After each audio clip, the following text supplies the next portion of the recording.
I've spoken to Alan Thompson. He's very happy with his biography that I've done. I spent probably the best part of this year making this one right, because obviously it's gone to another level, which is going to be huge. Obviously he's going to be on Ali McCoy's Talksport.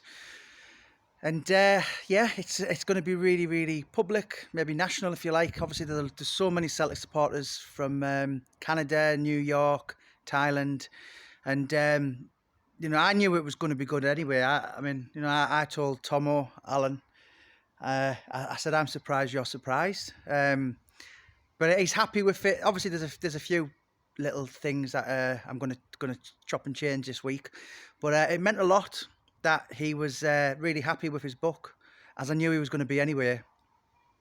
And I just hope it's the start of doing lots of footballers' books, particularly Celtic, Scotland. Not just kind of.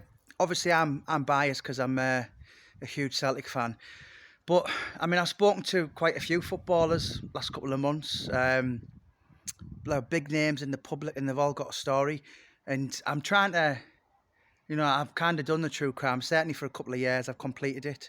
So I want to try my luck in the football, the boxing, the celebrities. And yeah, it meant a lot that Tomo's, Jesus Christ, bees. Tomo's completely read the book now and is happy.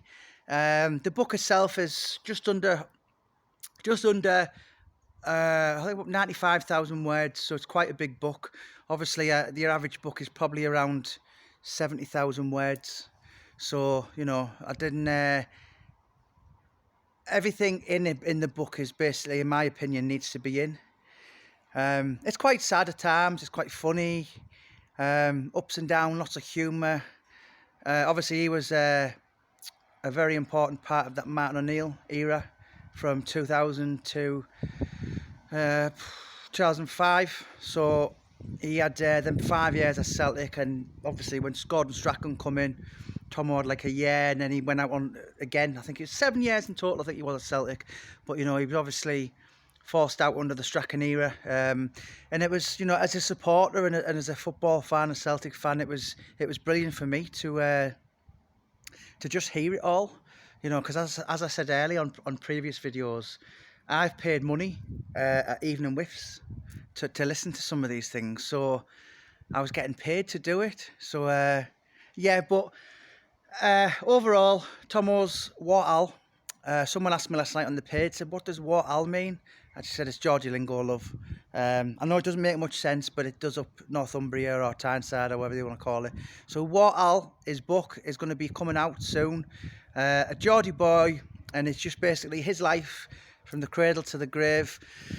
Really immensely enjoyed it. I'm hoping maybe in a couple of more years, maybe Tom and myself will do another book, but that would have to just purely be Celtic alone. I've already got it in my head. I've already got the name of it and everything.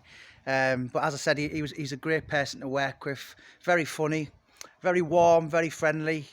A little bit flawed, like we all are.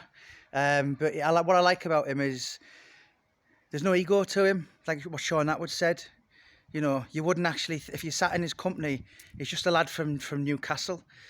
You wouldn't actually think, well, hang on a minute, you played for England with David Beckham, or listen, more importantly, played with Henrik Larsson and supplied his goals for 4 years. He was the ammunition behind Chris Sutton, John Hartson. There's nothing more in life really that interests me more than that period. And just want to say a massive thank you to Alan, Tomo. I could never get used to calling him Tomo. I always wanted to call him Alan, but he didn't like that, so now I've got to call him Tomo. But sometimes Alan seems more appropriate. But I just want to say a big thank you to Tomo. Took a chance on me. I could have been some young punk. But this was one book I was really prepared to push the boat out and think, probably put a bit of a poker face on, but just think, I'm absolutely desperate to write it. So, I'm hoping, I'm talking to Didier Gatt, spoke to a few other people, and I'm just hoping I just do lots and lots of footballers, because I can't be fucked with this true crime nonsense. It's far too stressful, and I just want peace, to be quite honest. But listen, absolute pleasure working with Alan Thompson. Proper hero, man, always will be. And yeah, thank you for taking you know, kind of having a gamble on me, and thankfully, as I said to you from day one, it's paid off. So Alan Thompson, a Geordie boy, is going to come very soon. He's read it, so now I just need to get it. I'm probably going to put it up for pre-order next week, guys, and it's definitely a book that everyone should have on Santa's list this year. So thanks for your time, guys. Don't forget to click and subscribe to this channel.